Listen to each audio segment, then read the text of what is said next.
La conferencia de esta tarde se titula Genes de Génesis.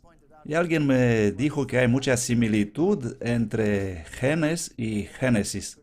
Genes and Genesis en inglés. Uno puede, de hecho, leer genes is. Y me parece una observación bastante interesante. Dios también dice I am, yo soy.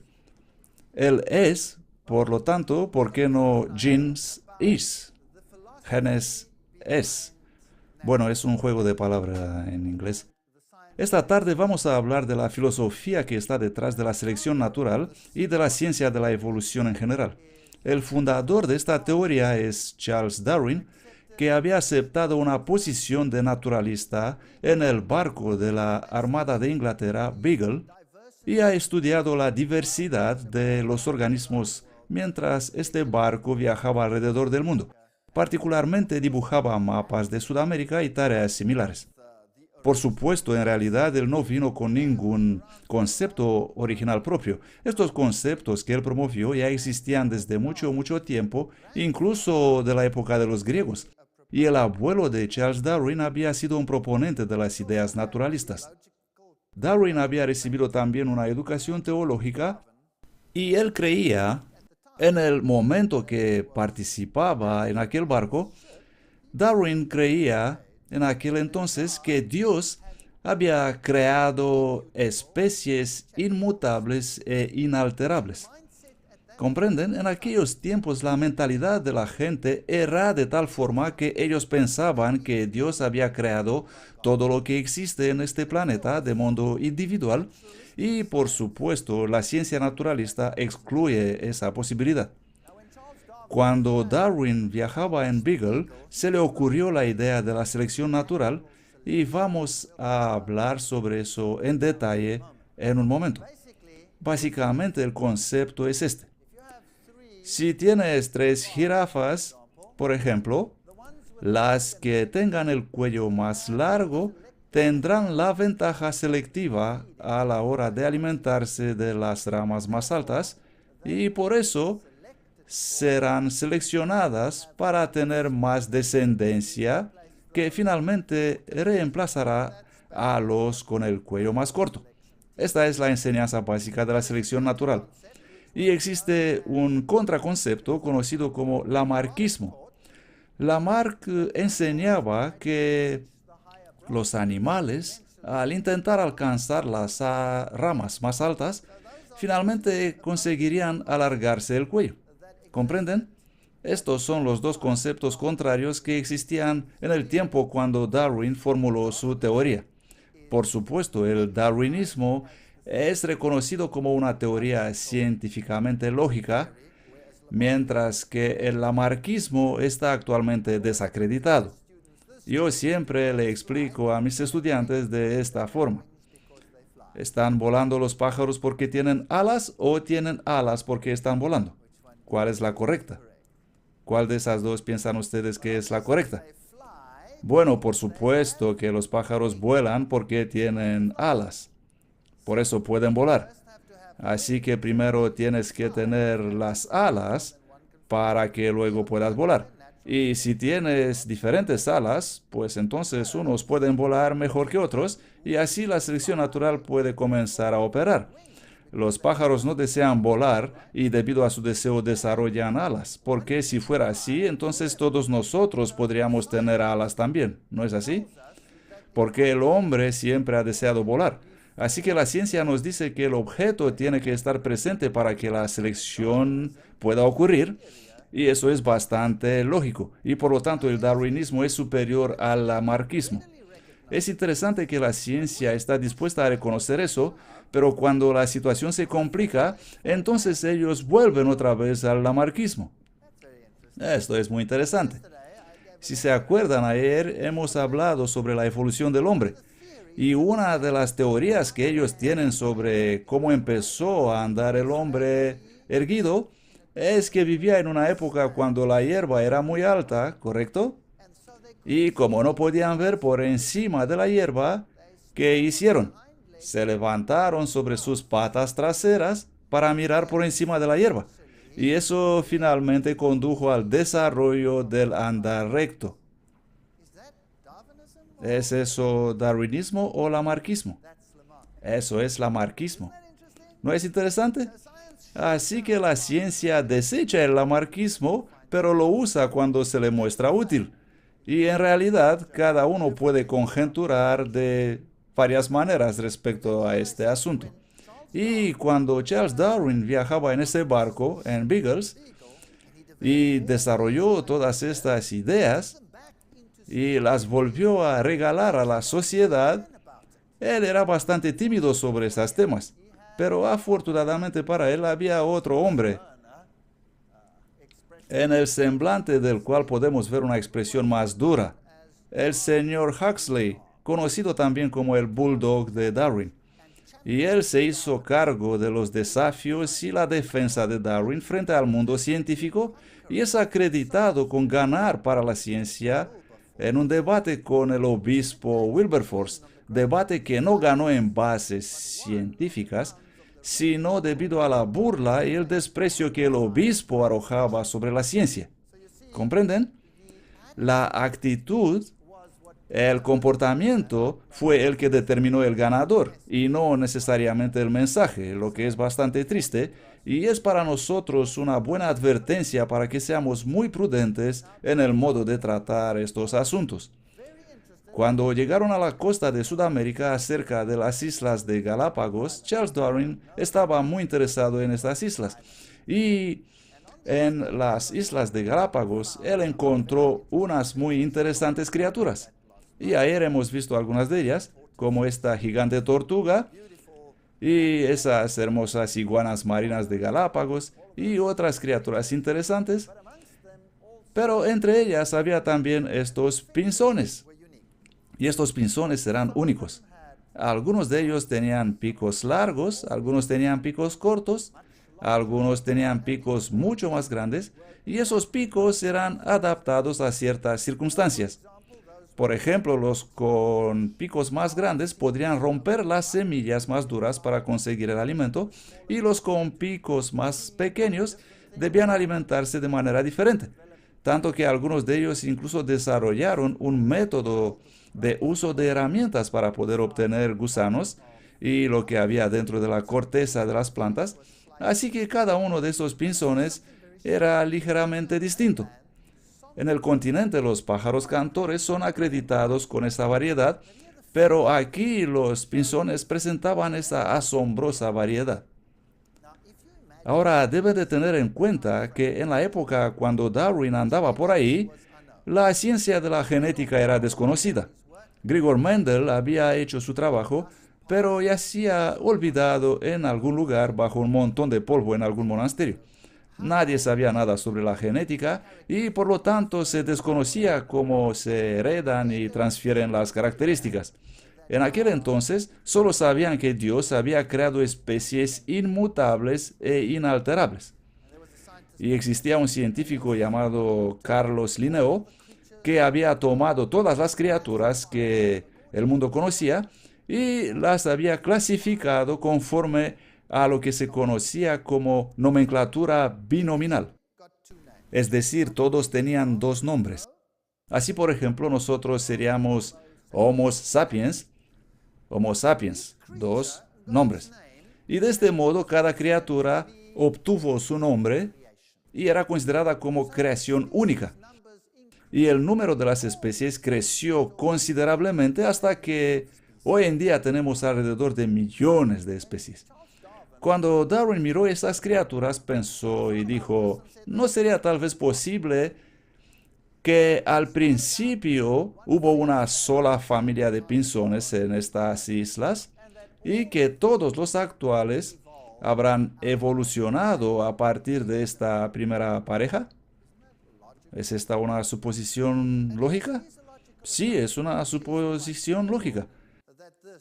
Es muy probable que esta variación se había desarrollado en estas islas.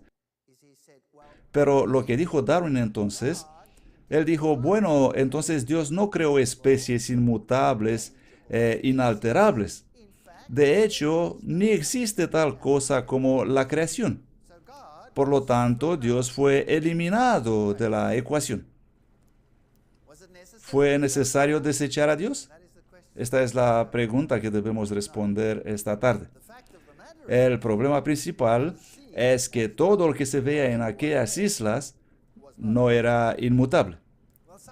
Bueno, la ciencia ha avanzado muchísimo desde aquel entonces y tenemos hoy un montón de teorías sobre cómo todo empezó a existir y vamos a partir desde el principio y analizar lo que la ciencia enseña hoy. ¿Cómo empezó la vida? La ciencia enseña que originalmente la Tierra era muy diferente de lo que es hoy en día, que hubo actividad volcánica, la atmósfera era totalmente distinta a la de hoy. De hecho, la atmósfera consistía en gases como el metano, el amoníaco, el hidrógeno, de agua y otros componentes. Y luego un científico llamado Stanley Milley apareció y simuló esa atmósfera, pasó algunas chispas a través de ellas y luego recolectó las cosas que se habían depositado al fondo de sus vasos, las analizó en un laboratorio y ¿qué crees? Había ahí material orgánico.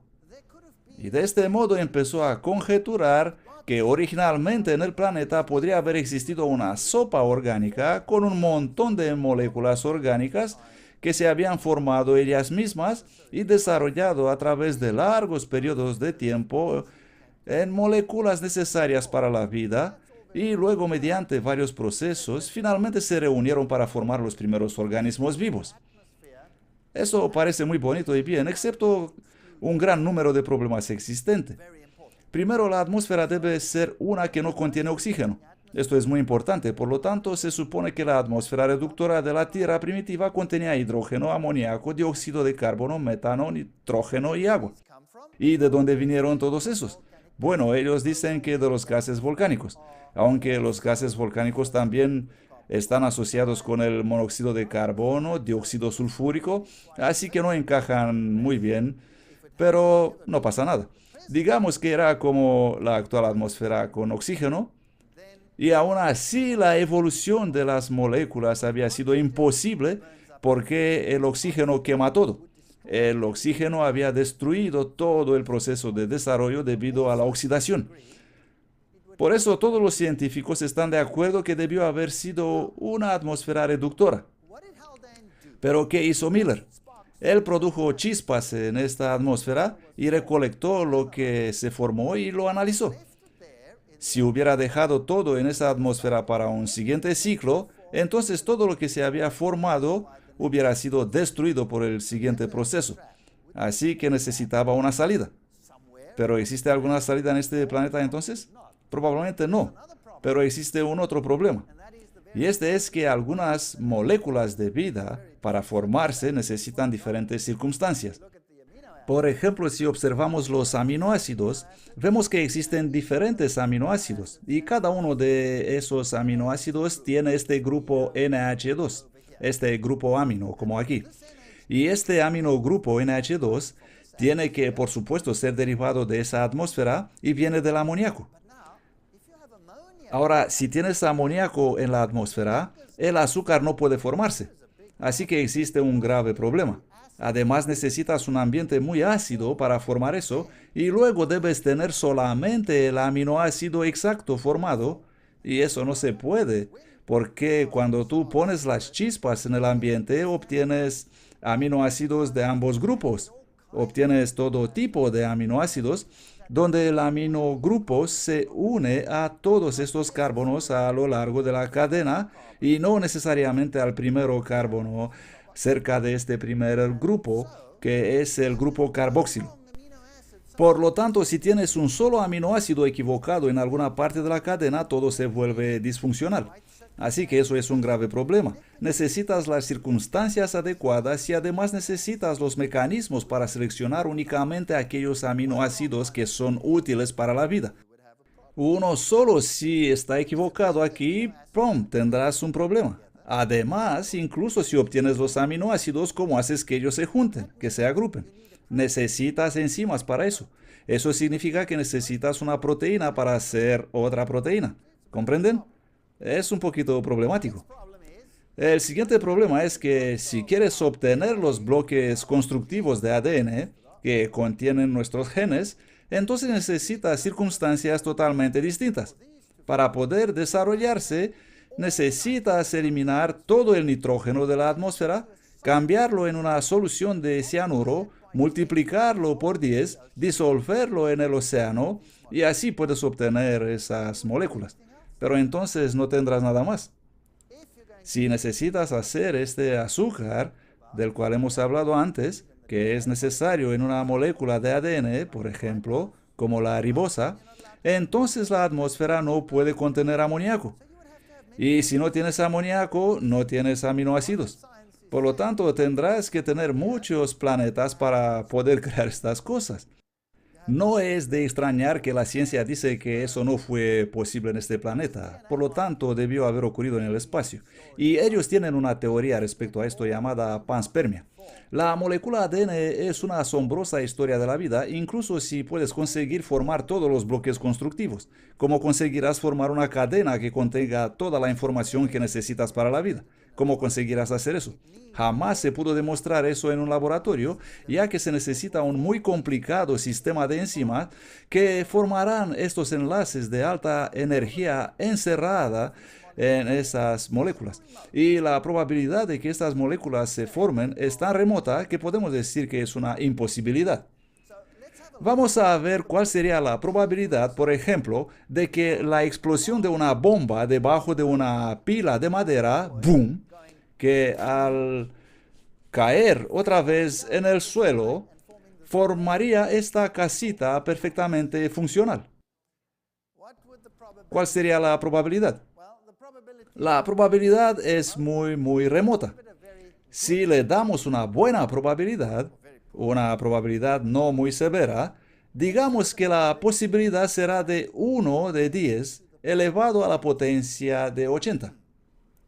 ¡Wow! ¿Qué significa eso? Este parece un número pequeño.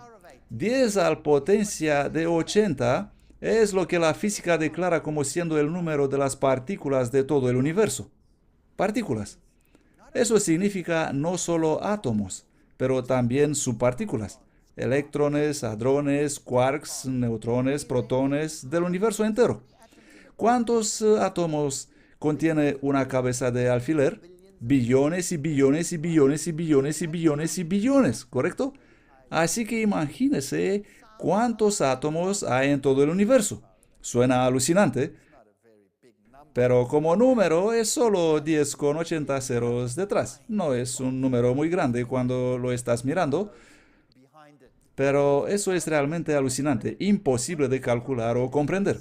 Entonces, ¿cuál sería la probabilidad?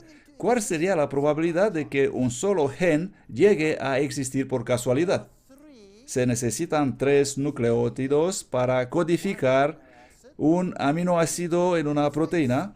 Y vamos a tomar una simple proteína que contiene cientos de aminoácidos, como hemoglobina, por ejemplo, que contiene 600 aminoácidos, y es una proteína simple.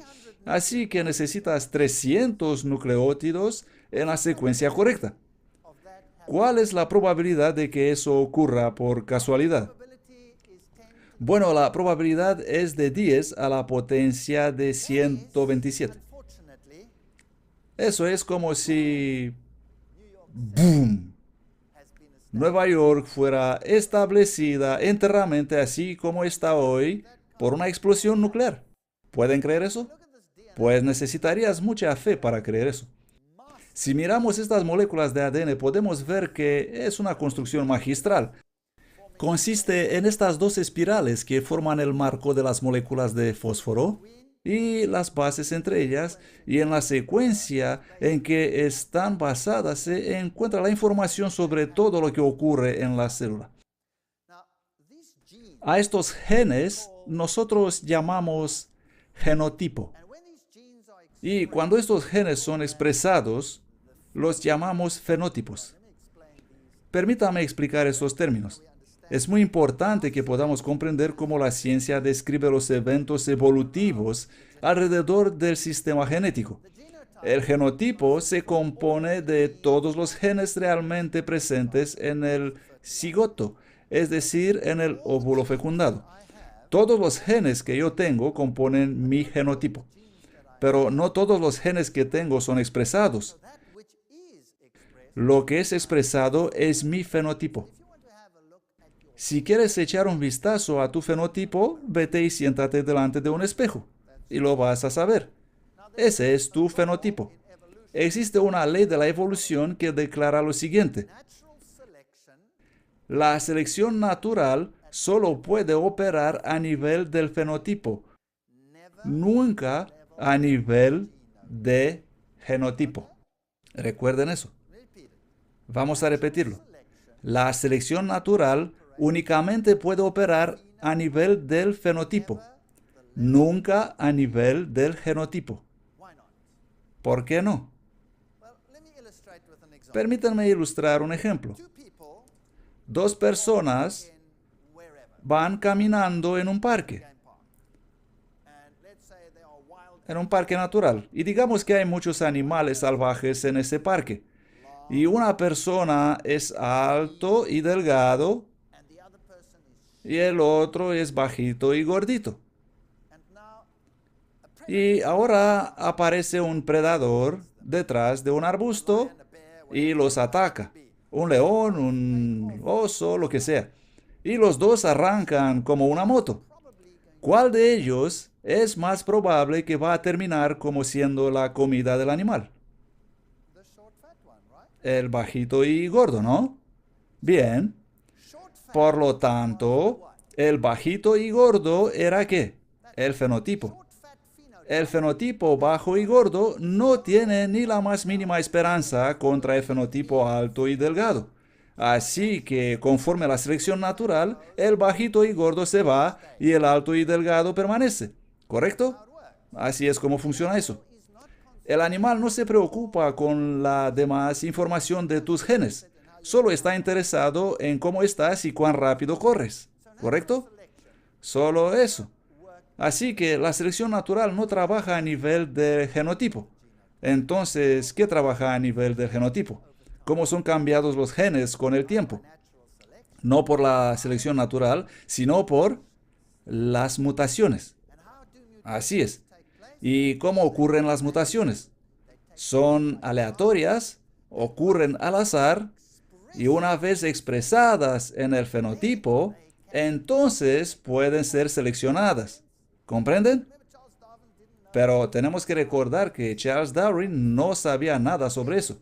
Y voy a simplificar eso para ustedes, para que todos puedan comprender.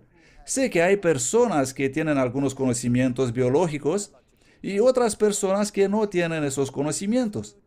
Pero yo intento llegar a todos ustedes. Aunque estoy usando términos desconocidos, muchos a terminar la conferencia habrán comprendido completamente lo que estoy diciendo. Y para los con formación, les ruego ser tolerantes para que todos puedan marcharse de aquí con algo en la mente. ¿Les parece justo? Bien, así que vamos a resumir. Este es un genotipo. Es la información en sus genes, en su ADN. El fenotipo es su apariencia. Así como hemos hablado, la selección natural opera a nivel del fenotipo, no opera a nivel del genotipo. Ocurre al azar, opera por casualidad y a través de mutaciones. Bien, vamos a poner eso en otro modelo. Aquí tenemos un libro de instrucciones sobre cómo construir un avión. Este es el libro de instrucciones con instrucciones detalladas sobre cómo se debe construir un avión. El libro de instrucciones en nuestra analogía es ¿qué? El genotipo. El ADN es un libro de instrucciones sobre cómo se debe construir un ser humano. ¿Correcto? Bien. Y el fenotipo es prácticamente el avión. Ahora, pregunta. ¿Quién escribió el libro? Vamos, ¿quién escribió el libro? Obviamente, algún inteligente diseñador escribió el libro, en este caso, ¿correcto? ¿Entienden? Pero en nuestra analogía, ¿quién escribió el libro? La suerte. Bueno, así dice la ciencia, la casualidad. Yo también lo puedo decir. La casualidad escribió el libro, solo para que ustedes tengan alternativas a elegir. Entonces, la casualidad escribió ese libro. Eso es increíble, con toda la información sobre cómo construir el avión. Pues eso es fascinante. Es una monstruosidad. Es terrífico. Vamos a jugar este juego. Tengo un libro. Este. Vamos a asumir, por amor a la argumentación, que este libro llegó a existir por casualidad, por mutación. Y toda la información sobre lo que sea que se va a construir está aquí. En este caso, toda la información para mi avión ha aparecido ahora por casualidad y está contenida en este libro. Oh, eso es maravilloso. Así que voy a tomar ese libro y lo voy a poner abajo, aquí, en el suelo, en la estantería. Aquí está. Y ahora voy a esperar para que aparezca el avión. Después de todo, tengo toda la información que apareció por casualidad, ahí está, todo completo, y lo único que tiene que suceder ahora es que el avión tiene que aparecer. ¿Cuánto tiempo voy a esperar? ¿Cuánto tiempo voy a esperar? Vamos, decirme. Voy a esperar para siempre. Voy a esperar para siempre, para siempre, para siempre. ¿Es suficiente para la información que llegue a existir por casualidad, sí o no? No, si no tengo un mecanismo que pueda traducir esta información en un avión, entonces mi avión nunca aparecerá, jamás. ¿Es esto correcto o no? Por lo tanto, el libro por sí mismo, aun si pudiera existir por casualidad, es totalmente ¿qué? Inútil. Gracias. Bueno, ahora que hemos resuelto este problema, vamos a pensar en eso. Muy bien. Así que mi libro es realmente inútil sin un método de transcripción de la información en un avión. ¿Y qué necesito para cambiar la información en un avión? Ustedes díganme. Pues necesito alguna fábrica, ¿no? Y necesito que alguien interprete inteligentemente el contenido del libro y de este modo obtener el avión construido. Necesito una línea de montaje y algunos trabajadores, o si no tengo trabajadores, ¿qué necesito? Necesito máquinas o herramientas, robots si quieren, que harán el trabajo para mí, ¿correcto? Entonces, pregunta, ¿dónde o cómo fueron traducidos los mecanismos de diseño? ¿Cómo llegó a existir la fábrica? ¿Y cómo llegaron a existir los robots que finalmente construirán mi máquina para poder hacer el vuelo de prueba? Conforme a nuestra analogía, la selección natural solamente empieza a obrar cuando ocurrió ¿qué? Cuando el avión está ya presente. Así que todo el mecanismo para convertir la información en el avión, ¿cómo llegó a existir? Ustedes, díganme. Existen dos opciones, dos alternativas. Porque la selección natural solamente obrará cuando el avión estará allí. Los científicos solamente lo pueden ver y decir, oh, este vuela o no vuela, ¿correcto? Pero ¿cómo llegó a existir el mecanismo? Dadme las opciones. La primera es la casualidad. La segunda es el diseño. Diseño. Esas son las únicas posibilidades. O es la casualidad o es el diseño creativo. Esas son las únicas dos posibilidades que tenemos. Bien, ¿y cuál es la elegida por la ciencia? La casualidad. La ciencia elige la casualidad. Ahora, cuando leemos el ADN, esta es una situación muy compleja. De hecho, ni siquiera leemos un gen completo. Únicamente leemos algunos segmentos llamados intrones, exones, y los exones son transportados y trasladados y llevados afuera, y luego existe una fábrica de alta complejidad con robots que cambian la información de los genes es decir, la lean y luego la traducen, como vemos aquí, en otra forma del mensajero que luego pasa afuera a la célula, se combina con una estructura que llamamos una ribosoma, que es una línea de montaje, otra fábrica, y esta fábrica a continuación construye una proteína que a su vez es manipulada y empaquetada para otra fábrica y transportada como en un sistema ferroviario, si quieren, transportada ahí donde se la necesita para la construcción. ¿Cómo llegó todo eso a existir? Y todavía no estamos con nada tangible, solo estamos construyendo algo tangible. Por lo tanto, ¿cómo llegó todo eso a existir? Decidme. Solo tenemos dos opciones, la casualidad o el diseño. Porque la selección natural solamente puede obrar si el objeto está ya presente. ¡Wow! Eso es alucinante. ¿Quieren echar un vistazo para ver cómo es? Vamos a verlo. Aquí tenemos un video de Ilustria Media titulado Desentrañando los secretos de la vida, el caso científico para el diseño inteligente. De hecho, lo pueden comprar en la salida si desean, lo venden ahí, pero vamos a ver una animación de cómo ocurre. Con la animación computarizada podemos entrar en la célula y observar el funcionamiento de este remarcable sistema.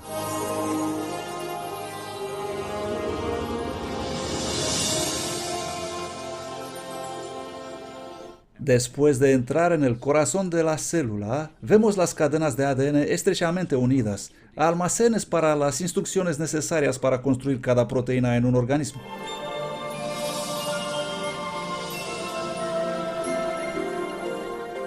En un proceso conocido como transcripción, una máquina molecular desenrolla primero una sección de la espiral del ADN para exponer las instrucciones genéticas necesarias para formar una molécula proteínica específica. Después, otra máquina va copiando estas instrucciones para formar una molécula conocida como mensajero o ARN. Cuando la transcripción es completa, el esbelto mensajero ARN transporta la información genética al complejo de poros nucleares, el controlador de acceso para el tráfico en y fuera del núcleo de la célula.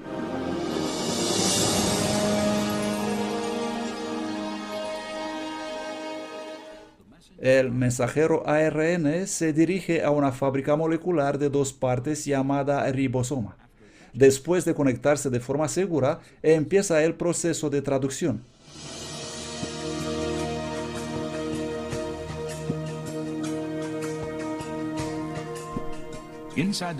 Dentro de la ribosoma, una línea de ensamblaje molecular construye una secuencia específica de cadenas de aminoácidos. Esos aminoácidos son transportados desde otra parte de la célula y luego juntados en cadenas de cientos de unidades de longitud. Su disposición secuencial determina el tipo de proteínas fabricadas.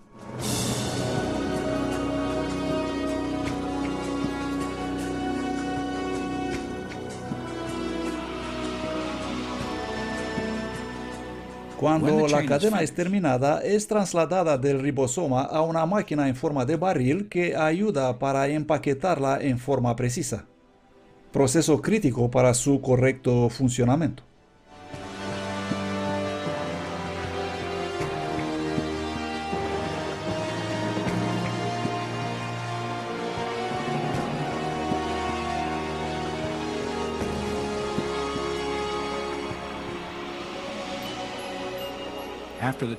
Cuando la cadena ha sido empaquetada como proteína, es liberada y dirigida por otra máquina molecular al lugar exacto donde se la necesita. ¿Y cómo sucede todo eso? ¿Por casualidad o por diseño? Son las únicas dos opciones. No existe ninguna otra. En realidad, lo que acaban de ver en esta animación es altamente sobresimplificado. Cuando observas lo que pasa en una célula, cómo se desenrolla esa cadena de ADN y el sistema de enzimas necesario para producir esas moléculas, es alucinante. Y cuando pasa a través de ese poro nuclear, pasa con tanta precisión que nada más puede entrar o salir mientras que esa larga cadena molecular atraviesa de un lado a otro. Todo es de una precisión asombrosa, símbolos de reconocimiento y muchos otros tipos de estructuras. Y un solo error y termina siendo un repollo. Y solo puede ocurrir por casualidad o por diseño. Porque hasta esa proteína llegue a existir, la selección natural no puede saber si funcionará o no. Cualquier modificación en los genes, en el genotipo, para llevar a cabo modificaciones en el fenotipo, ocurre al azar a través de mutaciones. Si tomamos el escenario de nuestro libro, este es el libro. Si este libro contiene instrucciones para la construcción de un avión, y ahora quiero cambiar las instrucciones para conseguir otro tipo de avión, entonces, ¿cómo deben ocurrir esos cambios aquí? Por casualidad. Así es. ¿Lo han comprendido? O por el diseño. De dos una. Alguna vez tenemos tipos básicos de las mutaciones, mutaciones puntuales, mutaciones cromosómicas. Las mutaciones puntuales implican un cambio en un solo par de nucleótidos. Sustituciones básicas, adiciones, eliminaciones, todos esos. Ya hemos dicho que el código ADN es un código triple. Digamos que tenemos adenina, guanina, timina, guanina, citosina, adenina, etc. a lo largo de la cadena. Existen 4 nucleótidos y digamos que vas a eliminar uno. Eliminas uno y ¡pum!, lo sacas afuera. Entonces, en vez de AGT, GAG,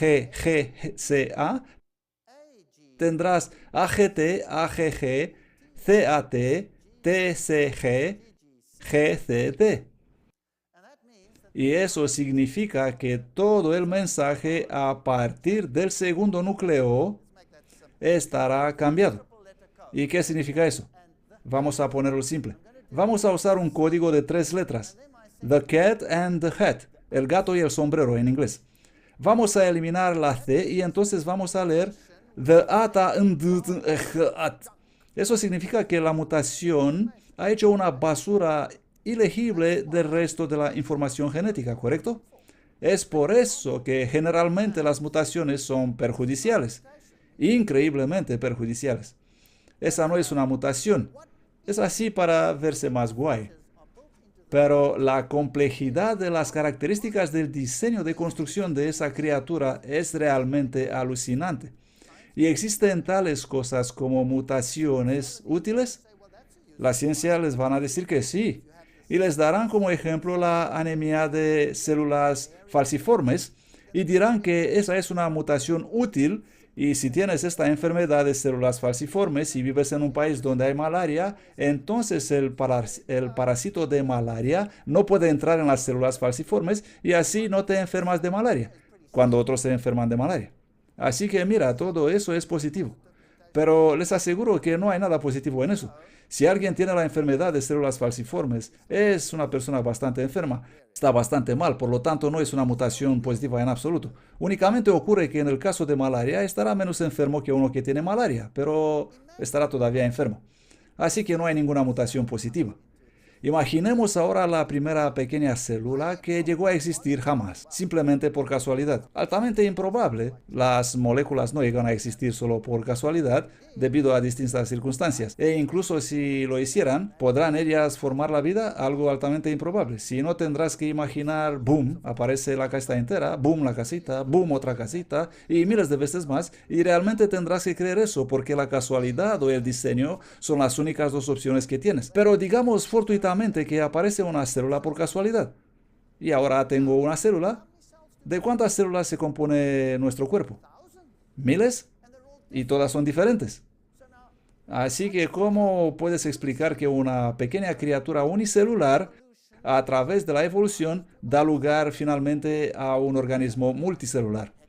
Bueno, un tipo que se llamaba Haeckel, un científico alemán, apareció y dijo, eso no es tan difícil. Lo que pasa es lo siguiente, aparece una célula y cuando aparece es dividida. ¿Y cómo se divide? Es harina de otro costal. Pero dejémoslo así. Se divide y las células permanecen juntas y finalmente forman una bola de células y luego esta estructura, porque esta bola cuando se desplaza, bueno, ¿y cómo se desplaza? ¿Cómo consiguió el desplazamiento de la estructura? ese también es harina de otro costal y lo vamos a dejar de un lado. Vamos a decir que desarrolló eso y finalmente esta curva y luego pasó todo el proceso y así tenemos el plan corporal básico de todo organismo viviente multicelular, como nosotros, por ejemplo. Así estamos con un hueco en todos los sentidos. Y tenemos un tubo que va por ahí y el otro os podéis imaginar por dónde. Así que este es el plan básico del cuerpo. Ahora piensen en eso. Si una célula se divide y tiene información genética y las partes permanecen juntas, entonces las dos células tendrán la misma información genética, ¿correcto? Y si se divide otra vez, seguirán teniendo la misma información genética. Y aunque se dividirán hasta llegar a ser una bola, todavía mantendrán la misma información genética. Y no importa cuántas veces se dividen porque tendrán la misma información genética. Haeckel dijo, podemos ver en la evolución de los animales que eso pasa porque los embriones de varios animales son parecidos.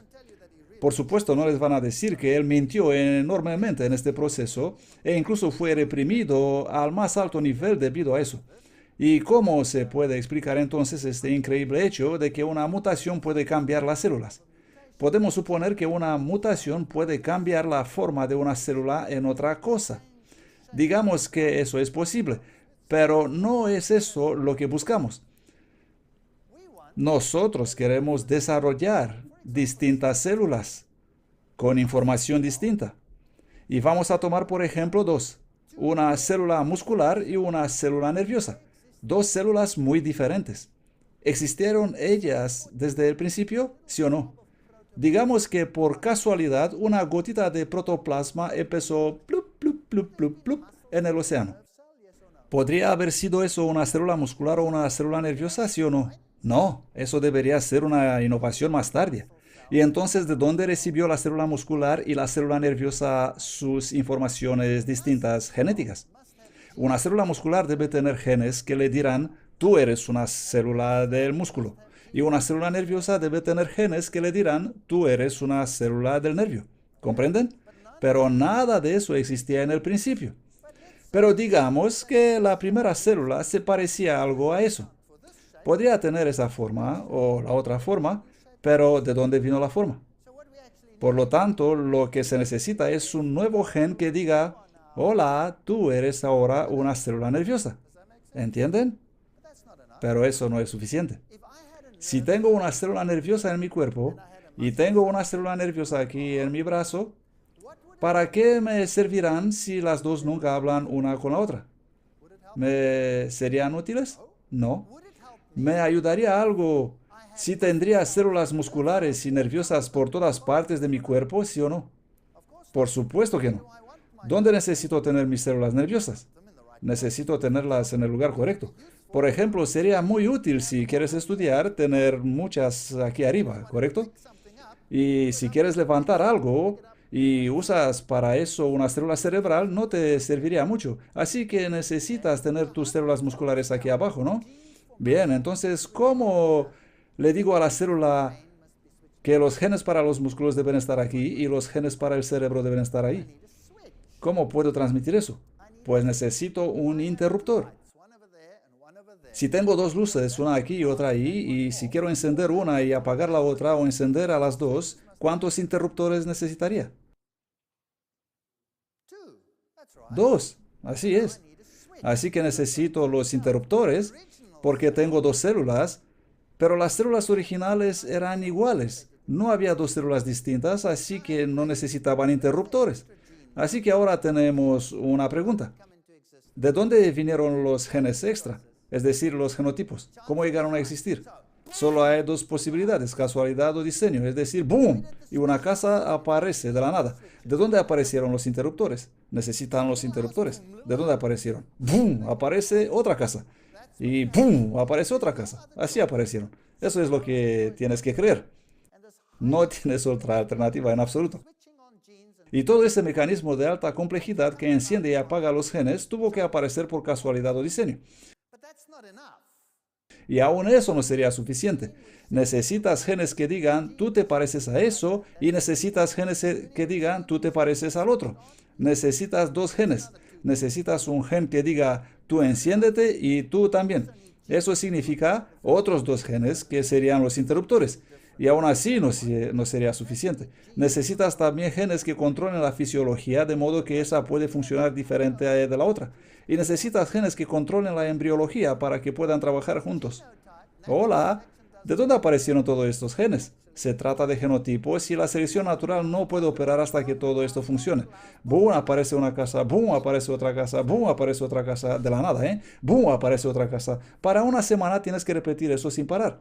Pues necesitas un montón de fe para poder creer eso. Fin de la primera parte. Segunda parte.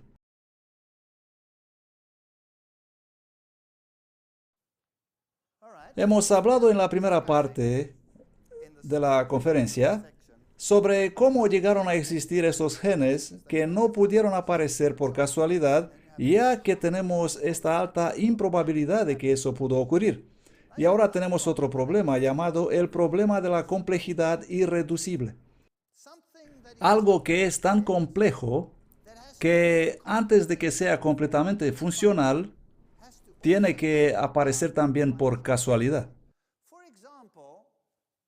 Por ejemplo, un ala para volar y las plumas para sostener el ave deben llegar a existir y funcionar perfectamente como unas plumas antes de que puedan ser verificadas si servirían o no servirían. ¿No es así?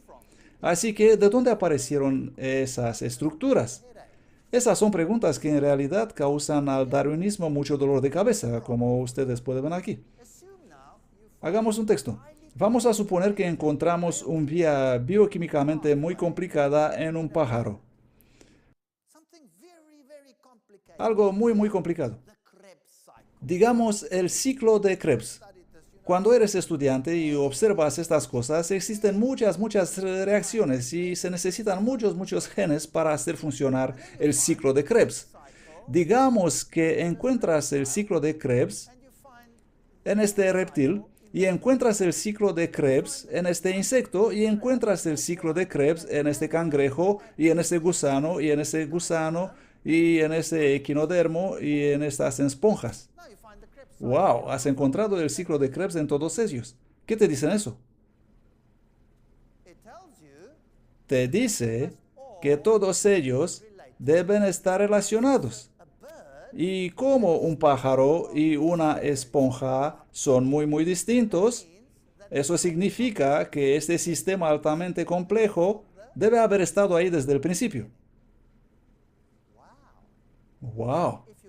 Por lo tanto, si tomas todas las vías bioquímicas altamente complejas que comparten todos los organismos vivos que existen bajo el Sol, ¿significa eso que todos estaban ahí desde el principio?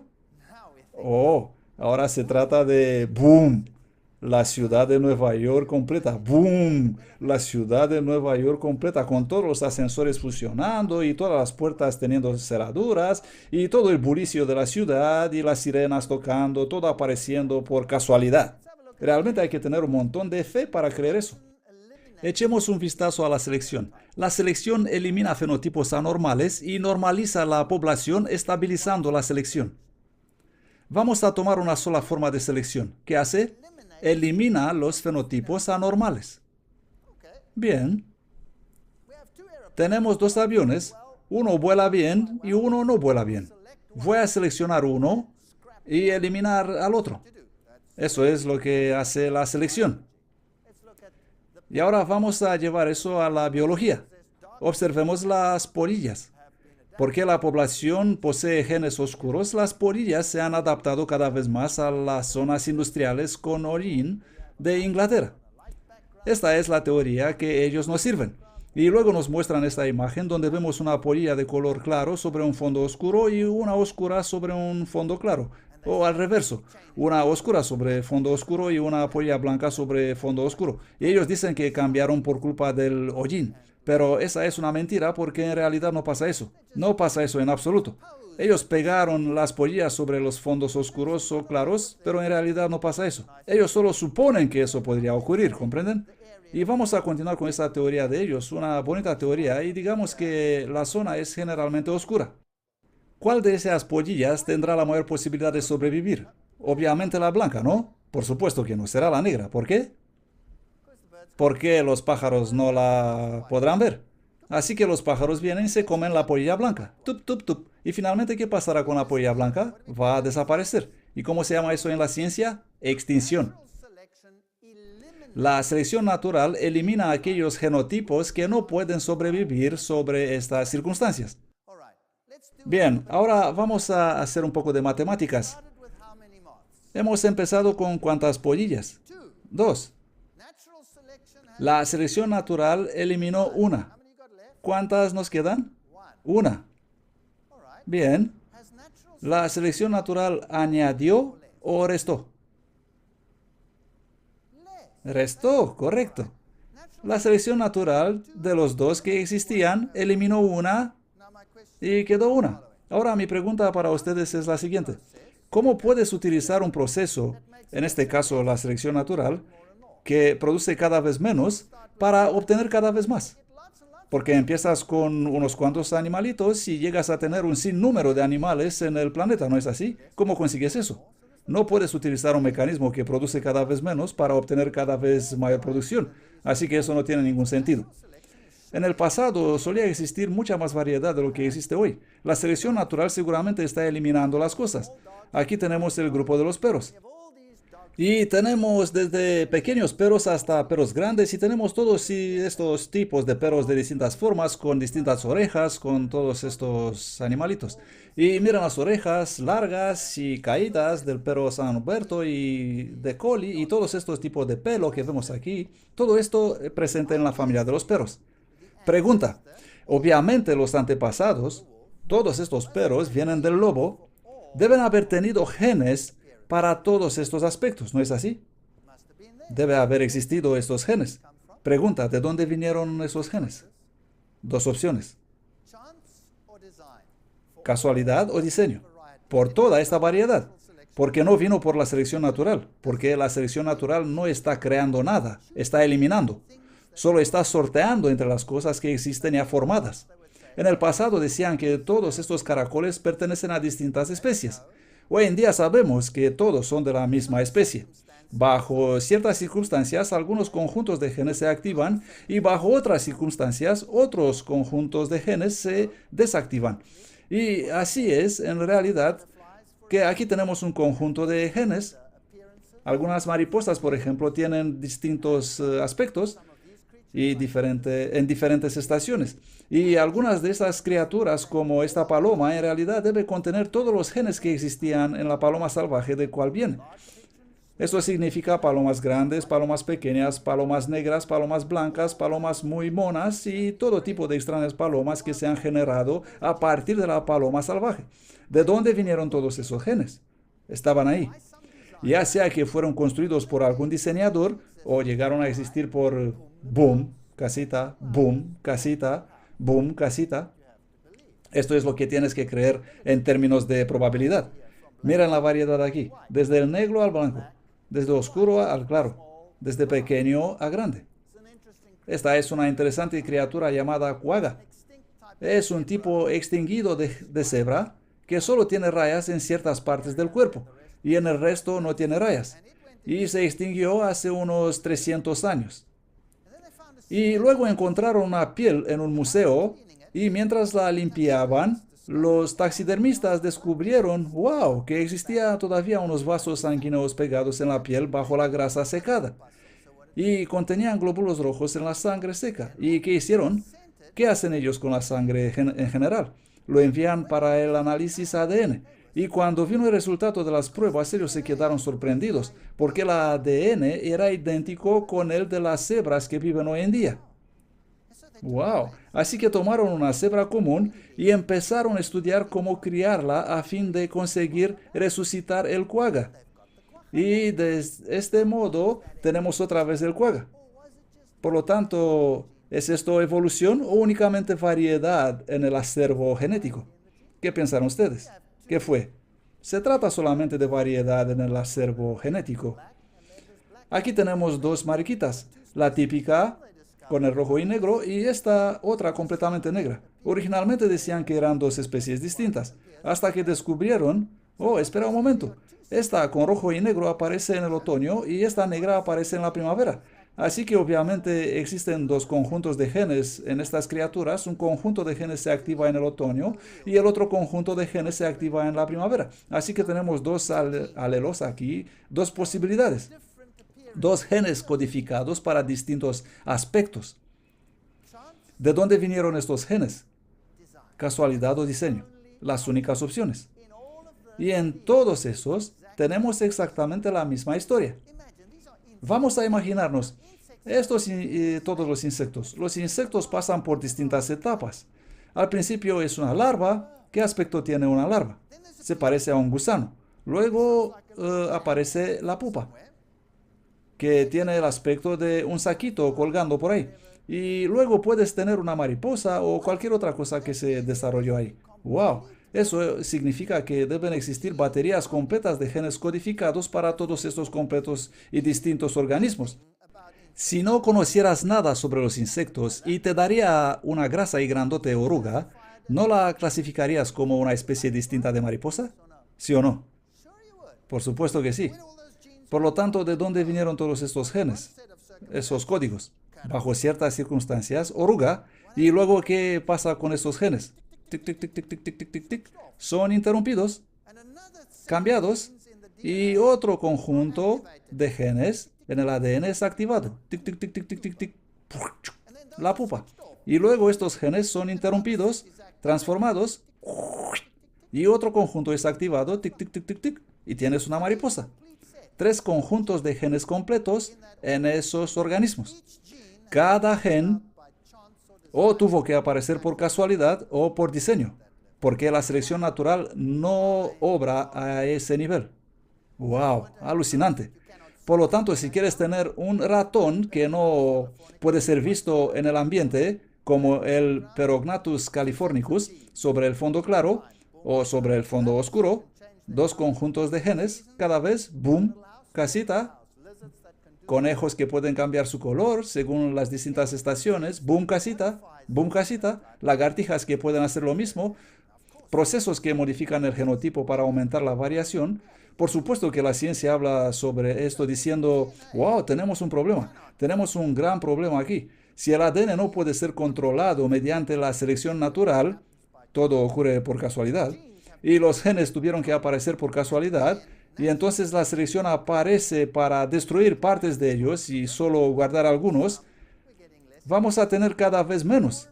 ¿Y cómo obtenemos cada vez más? Pues ese es un problema. Y luego salen con la idea, ya sabemos, la reproducción sexual aumenta la variedad. Bueno, eso es muy bonito. Por lo tanto, uno de los procesos que puede modificar el genotipo para aumentar la variedad es la reproducción sexual. Pero ¿cómo apareció esa? Tuvo que aparecer por casualidad. Porque hasta que el niño llegue a existir, como resultado de la unión, no tendrás ninguna variedad. ¿Correcto o no? Vamos a pensar en eso. Así que la fertilización, todo el proceso de la reproducción sexual, todo el proceso de la meiosis, uno de los procesos más complejos que existen, el surtido independiente, el encrucijamiento, todos estos macho y hembra aparecieron por casualidad. ¡Wow! Porque a menos que tienes un varón y una hembra, y a menos que el varón y la hembra se unan, y a menos que sus hijos realmente nazcan, no tendremos una mayor variedad. Así que, ¿cómo llegó esto a existir hasta ese punto? Solo tenemos dos opciones: casualidad o diseño. ¿Y qué dice la Biblia? La Biblia dice que Dios los creó hombre y mujer, ¿correcto? Y nosotros sabemos que todo viene de la mujer, ¿no es así? Bien, ¿hay alguien aquí que nació de un hombre? Hola, ¿hay alguien aquí? Parece que no. La Biblia dice que Eva vino ¿de quién? De Adán. Ahora, ¿es eso científicamente lógico? ¿No debería haber venido Adán de Eva? ¿Sí o no? Sí, por supuesto, esta es la única manera lógica de pensar respecto a eso. Pero déjenme decirles algo. Solamente Eva podría venir de Adán, y no al reverso. ¿Por qué? Bueno, permítame decirlo así. Tal como estoy aquí delante de ustedes, señoras, les guste o no, tengo en mí todos los genes necesarios para producir una mujer. Pero, ¿tienen ustedes todos los genes necesarios para hacer un hombre? No.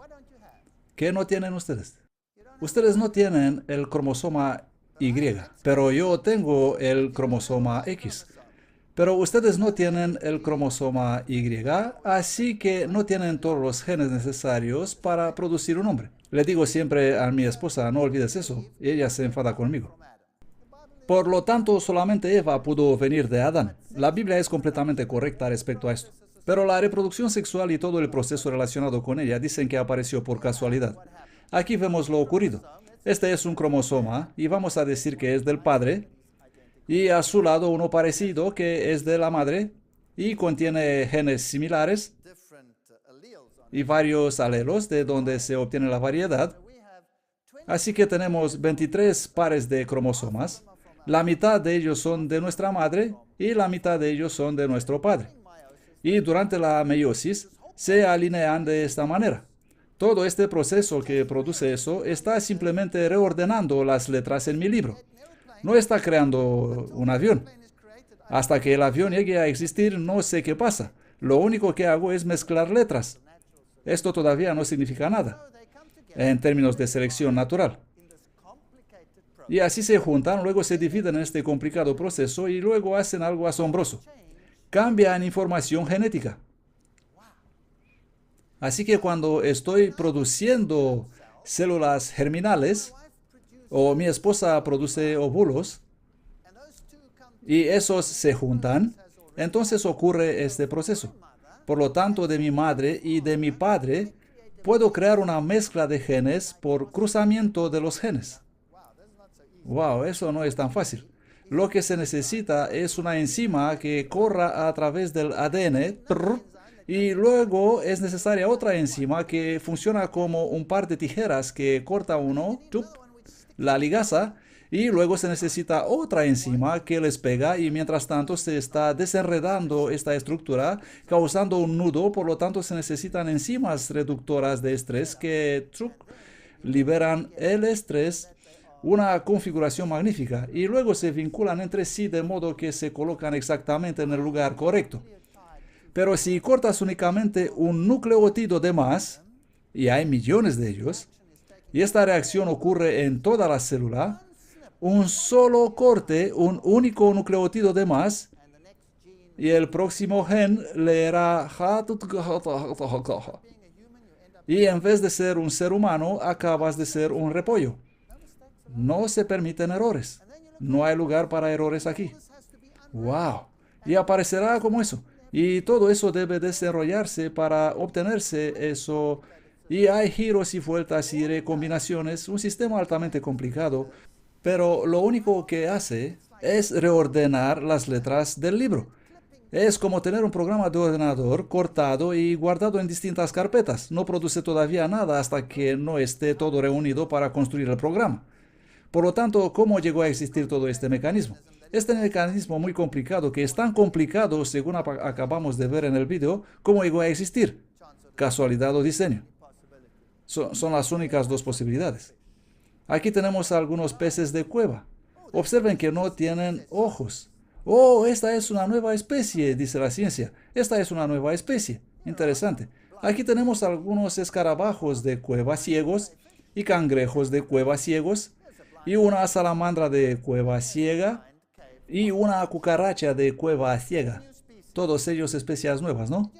Saben que en Hawái, cuando se forman nuevas islas, muy pronto las cucarachas invaden las nuevas grietas. Y luego, solamente en pocos meses, las cucarachas de las cuevas no tienen ojos. ¿Evolución? No lo creo. Lo que creo es que bajo estas circunstancias sin luz, no es necesario que los ojos se desarrollen. Y los genes que contienen todos esos bonitos interruptores simplemente tic, tic, tic, tic, tic, interrumpen su desarrollo. ¿Son esas nuevas especies? No, no son nuevas especies en absoluto. Es simplemente una especie modificada. Porque tenemos esos maravillosos genes y esos asombrosos interruptores que tuvieron que aparecer como aparecieron por solo tenemos dos elecciones, casualidad o diseño. Bien, aves que perdieron sus alas, tenemos emues no voladores, pelícanos no voladores y muchas otras en las islas. ¿Por qué? Porque si estás en una isla remota y sales a volar y el viento te lleva lejos y no puedes volver a tu isla, tarde o temprano irás y así acabarás. Así que muy pronto se quedan sin alas. ¿Es esta una mutación en todas estas criaturas? No lo creo. Creo que es interrumpir, apagar, apagar, apagar. Este es un pollo que ha perdido sus plumas. ¿Y por qué no tiene plumas? Debido a que este sufrió una mutación. ¿Ven la diferencia? Esta es una mutación. Algo ha salido mal y no ha desarrollado plumas. Eso es algo distinto. Pero esos distintos cambios los puedes obtener simplemente mediante los interruptores genéticos. Aquí podemos ver un cruce entre una cebra y un caballo. Así que puedes obtener nuevas variedades cruzando las cosas. Aquí vemos un cruce entre un leopardo y un jaguar. Este es un cruce entre un león y un tigre llamado legre. Interesante animal. Un cruce entre una ballena y un delfín llamado balfín. Un cruce entre un caballo y una cebra llamado cabace. Y un cruce entre una cebra y un burro llamado burse. Ahora, la mayoría de estos pueden terminar estériles, pero al cruzar insectos o plantas no significa necesariamente que van a ser estériles. Por lo tanto, funciona. Aquí hay un cruce entre una oveja y una cabra, pero no se puede obtener eso naturalmente. Así que lo que hicieron fue tomar un embrión de uno, tomar unas cuantas células de él y células de otro animal y vincularlas entre sí, colocarlas en un sustituto de una madre y así obtuvieron un animal que se desarrolló en parte cabra y en parte oveja, en parte cabra y en parte oveja, en parte cabra y en parte oveja. Este animal es una absoluta catástrofe. Así que todos estos genes interruptores y todas estas cosas que debes tener para crear todas estas variedades pueden llegar a existir únicamente por casualidad o diseño. Ahora, aquí podemos hacer otra cosa. Si tenemos un cromosoma y vinculamos a él otro cromosoma, obtenemos un cromosoma largo. A eso llamamos fusión, una fusión en tándem. Aquí vemos un animal que tiene esa fusión. Es el eland, el antílope más grande del mundo. Noten que tienen las rayas en el costado y tienen esos cuernos en espiral. ¿Lo pueden ver? El antílope más grande del mundo. Aquí hay uno con una fusión similar. Tiene las rayas en el costado, este es kudu, y tiene estos cuernos en espiral. Y otro con una fusión similar, esta es una hembra de kudu, y aquí un kudu más pequeño, parte de la variedad más pequeña. Las mismas rayas, el macho también tiene los cuernos. Aquí hay un animal interesante. Si no lo sabía, es solamente una especie, pero los científicos dicen que son dos. Esta es una hembra de Nyala con las rayas, y este es el macho Nyala, y podemos ver las rayas, aunque son poco visibles, y los cuernos en espiral. Ahí está el bongo, con las rayas y las mismas espirales en los cuernos. Este es el sitatunga, que es un antílope muy pequeño, rayas y cuernos. Todos tienen esta fusión. Y mi pregunta es la siguiente. ¿Creen ustedes que todos ellos son parte de una clase o se trata de especies distintas? Bueno, el mundo científico dice que todas son especies diferentes, pero todos tienen las mismas modificaciones, así que yo diría que esto solo es variedad dentro de la misma clase. Veamos más de eso. Aquí tenemos el lobo. El lobo tiene 76 cromosomas. Eso es más de lo que tenemos nosotros. Y estas son las variedades de los lobos y se entrecruzan con facilidad, por lo que no cambian tanto de forma porque se entrecruzan con tanta facilidad entre ellos, entre los clanes. Pero cuando observamos los zorros, es harina de otro costal. Todos ellos se ven diferentes. Y además algunos de ellos tienen 38 cromosomas y otros 78 cromosomas. Y todo lo que hay entre eso. Pero si tomas uno con 38 cromosomas, los cromosomas son muy largos. Si tomas uno con 78 cromosomas, los cromosomas son muy cortos. Así que lo que hicieron es que los tomaron y los analizaron y dijeron, wow, ¿sabes qué? Es la misma información, solo que está reorganizada.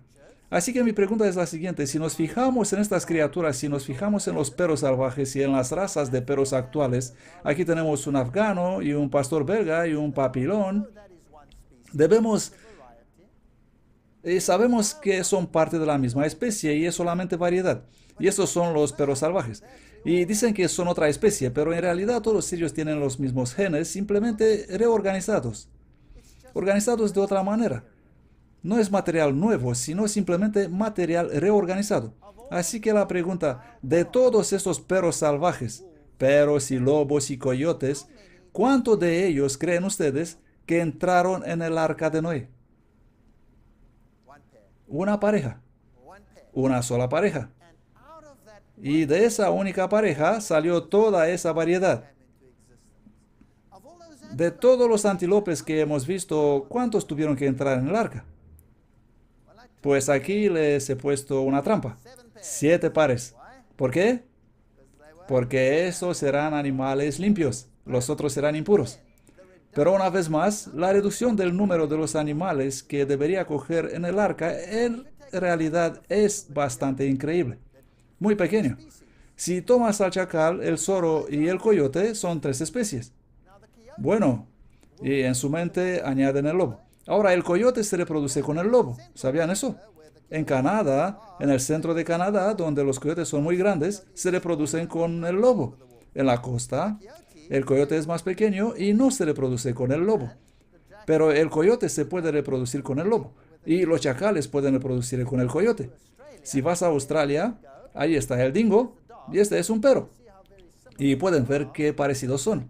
Y de hecho, el dingo se está extinguiendo. ¿Por qué? Debido a que se reproduce con el perro. Así que una pregunta. ¿Qué es un dingo? Un dingo es un perro. Eso es lo que es. ¿Comprenden? A los científicos les gustan dividir todo en cientos y cientos de especies, cuando en realidad una especie es una cosa mucho más grande que eso. Todo lo que necesitas es un tipo salvaje y a partir de eso puedes obtener todos los canidos, dingos y zorros y perros salvajes y todos los perros que quieres. Todos salieron de una sola pareja del arca y los puedes tener muy rápido, debido a los genes. Por ejemplo, si tomas 2 cromosomas cortos y los fusionas en uno largo, eso estaría utilizando la información de una manera diferente. Y hay ratones que tienen eso. Tienes ratones con unos pocos cromosomas que son muy largos como este. Y tienes ratones con cromosomas cortos como este. Pero la información en conjunto es exactamente la misma aquí que en aquellos dos. De modo que el ratón doméstico y los ratones del campo y todos los demás ratones del mundo tienen la misma información, pero mezclada. Entonces, ¿cuántos ratones entraron en el arca de todos estos diferentes ratones? Una pareja. Muy interesante.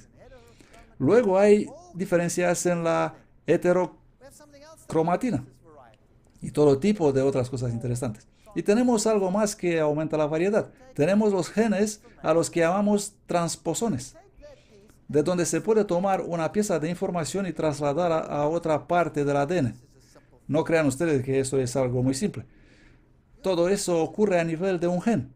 Tienes que cortar este gen, transportar el trozo al nuevo destino, hacer un recorte, abrir el ADN, meterlo ahí, luego cerrar todo de nuevo y todo tiene que ser leído en el nuevo lugar. ¿Y qué puede suceder entonces? En la nueva posición el gen puede ser leído más y en una generación se puede pasar de un ratón pequeño a un ratón grande. En una sola generación. Así va, boom, y aparece gigante. Y todo lo que pasó fue tomar un gen y ponerlo en otra posición. Lo puedes hacer con un ratón de color oscuro, lo puedes hacer con un ratón de color claro, no importa, solamente un paso sencillo. Pero si tomas este gen y lo cortas solamente una letra más allá, ¿qué pasará? Entonces leerás basura. Eso debe ser un proceso exacto. Así que vamos a pensar en esto. Construido en la variedad, en el patrimonio genético, de manera que podamos obtener todo tipo de color que se puede imaginar, cada tipo de cabello que te puedes imaginar, todo eso integrado en ese animal salvaje, el lobo. ¿De dónde vienen todos estos genes? ¿Cuál es su elección? ¿Casualidad o diseño? Imaginen eso. Todo lo que les estoy mostrando aquí es el genotipo. Así que si sucedió por casualidad todos estos genes, boom, aparece la casita, boom, otra casita, boom, otra casita, boom, otra casita, boom, otra casita. Toda esta variedad apareció por casualidad. Intercambio reproductivo. Tenemos a un hombre y una mujer y eso no significa nada hasta que los niños están ahí. ¡Boom! Nueva York. Ahora tenemos un hombre y una mujer. ¿Acaso aparecieron por casualidad? El mecanismo, la meiosis, los sistemas más complicados conocidos por el ser humano. ¡Boom! ¿Aparecieron por casualidad? ¿Todos los mecanismos para construir todo lo que conocemos aparecieron por casualidad? El entrecruzamiento durante la meiosis por el que puedo tener un número infinito de niños. ¿Sabían que solo del surtido independiente durante la meiosis puedo tener 80 trillones de diferentes niños? Y si le añado el entrecruzamiento, el número es ilimitado. Los dos que son exactamente idénticos en esta sala, por favor, levántese. ¿Por qué no se levanta nadie? Porque todos son diferentes. Porque somos todos diferentes. Porque nuestros genes tienen aleloles distintos y, aunque no lo están, son distintamente expresados. Esta es la variedad en el patrimonio genético.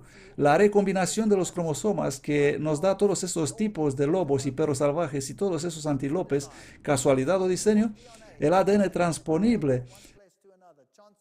Ese ADN que puede saltar de un lugar a otro, casualidad o diseño. Algunos animales, cuando están bajo estrés, se reorganizan completamente su ADN. Lo toman y mezclan y se desarrolla un nuevo lote de crías. Por ejemplo, las ratas topo desnudas son así. Es asombroso. Hay una reina, ella engendra, y si los tiempos se ponen difíciles, entonces Blue, ella tendrá todas estas crías diferentes. Y todos estos mecanismos le eran totalmente desconocidos a Darwin. Y todos ellos solo pueden ocurrir por casualidad o diseño. Así que imaginen que ahora ustedes conocen toda esta nueva información y usted es un nuevo Darwin. Y llega usted a la isla y encuentra, en lugar de encontrar los pinzones, encuentra ustedes los loxops. Y ve toda esta variedad. ¿Qué diría usted? ¿Qué diría? Va a decir, bueno, ya que hay tanta variedad y todos vienen probablemente de una sola pareja, por lo tanto no los creó Dios. ¿Es eso lo que diría? No creo que alguien continuará diciendo eso. Dirá, wow, cuán grandiosa variedad integrada en el patrimonio genético. Esto es lo que dirá, por supuesto. Así que la variedad tiene que haber sido integrada. Vayamos a la raza humana. Existen todas estas diferentes razas y podemos observar las distintas características. Los hombres, por supuesto, son siempre mucho más guapos que las mujeres, como se puede ver. Y las diferentes agrupaciones. Y vamos a los niños porque ahí estaremos sin contender. Y tenemos algunas diferencias y características muy interesantes. Esta de aquí es blanca. Bueno, en realidad no es blanca, solo tiene la piel más clara. Y esta de aquí más oscura. Y esta de aquí tiene la estructura de los ojos ligeramente distinta. Y aquí también en el niño filipino, la estructura de los ojos es ligeramente diferente. Todas las distintas razas humanas. ¿De dónde vienen? ¿Cuál es la diferencia entre ellos? ¿Es el uno superior al otro como la gente se imagina? Bueno, si estás equipado con esta información, entonces sabrás que no hay diferencia alguna entre ellos a nivel genético. Blanco versus negro. Por ejemplo, es solo la forma en que se expresa el gen para la producción de melanina. Yo puedo producir melanina, así que tengo el gen de la melanina, y si me quedo al sol me vuelvo más oscuro, así que produzco más melanina. Una persona negra solo tiene una expresión más activa del mismo gen que tengo yo, así que no existe diferencia genética, sino solo el mecanismo de control es activado de forma diferente. Eso es todo. ¿Qué pasa con la diferencia en la forma de los ojos que tenemos en las sociedades orientales y occidentales? Bueno, es solo la manera en que es depositada la grasa en los párpados, que es diferente. Se trata de un proceso puramente bioquímico que es activado por los mismos genes que tenemos los occidentales, porque yo también tengo grasa en los párpados. Entonces, ¿existe alguna diferencia? No, la expresión es diferente. El color de los ojos, ¿cómo se determina? Por diferentes tipos de pilas de alelos. Así que tengo marrones dominantes, azules recesivos, etc. Así que si tienes, por ejemplo, dos padres con ojos azules brillantes, claros, y el azul es recesivo, entonces sus hijos tendrán ojos ¿de qué color? Azul. Si tienes uno de los padres con ojos marrones y el otro con ojos azules, entonces ¿qué color de los ojos serán? Puede ser cualquiera de ellos. Si solo el de ojos marrón tiene el gen dominante, entonces los niños tendrán los ojos marrones.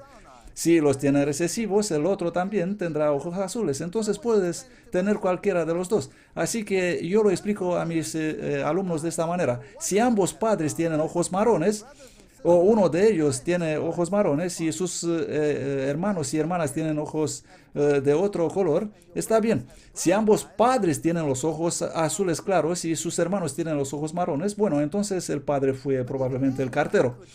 Pero aún así yo podría estar equivocado. Aún así podría estar equivocado porque a veces puedes tener el gen y no estar expresado. Digamos que tienes el gen para el color marrón y no está expresado. Y eso termina siendo un color diferente.